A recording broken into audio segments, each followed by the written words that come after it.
Hey everyone, it's Lynnea. Thanks for joining me today. I'm going to be using one of the new Beth Duff Designs fall release stamp sets called Bless Our Nest. And today I've entitled this project Fixing a Card. I made a couple mistakes on this card, a couple smudges, things like that, but then I made some design errors and this card just didn't go the way I wanted it to, and I ended up reworking it a couple times, and I almost didn't share this video with you guys. But then I thought that I would, because recently I've had a couple of friends ask me how I make good cards every single time, and I don't. There are cards that I don't share with you.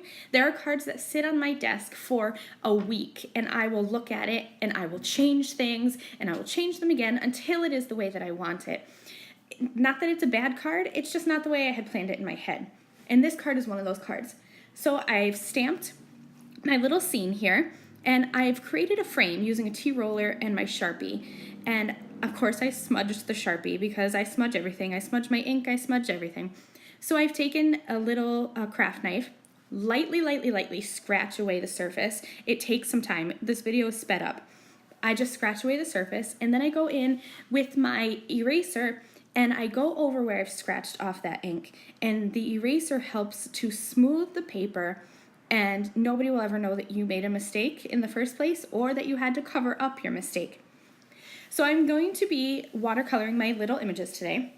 I have my Koi watercolor set, and I've mixed up 3 colors, a green for the vines, yellow for the birds, and some blue for the bird's wings. And I'm not going to make you watch everything. I'm doing my standard watercoloring here. I'm using the number 2 Ranger watercolor brush, which is what I always use because it's a good size for me. It fits into most of the little corners. And now I've stepped up to, I think it's a size 6 brush, and I'm just going to be doing a flat watercolor wash of this light red color.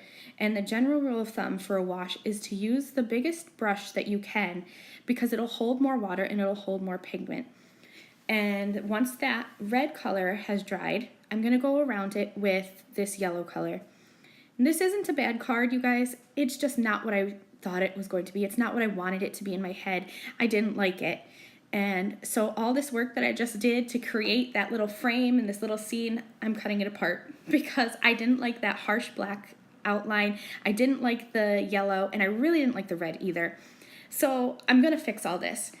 The white card base was too harsh for me, so I added some tea-dye distress ink. And one of my tips for when you don't like something is to add some spatters to the background. To me, it fixes everything. Some people don't like it, I love it. And so when I don't like something, that's what I do. I added water, and I also added some dark brown watercolor spatters.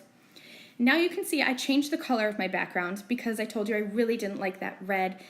I ended up having to turn off my camera for hours because I didn't know what I was going to do to fix this card, but I didn't want to throw it away. I will sit there and I will rework a card to death until I like it. So I added that dark brown wash. I gave it some texture, made sure the water was pooling in areas. I added some Spectrum Noir Sparkle Pen to the birds so they would have a little bit of glitter. And I added some gems. And in the end, I really do like this card. So I encourage you to work with your mistakes and work them into something that you love. Thank you so much for watching. I hope I'll see you next time. Bye.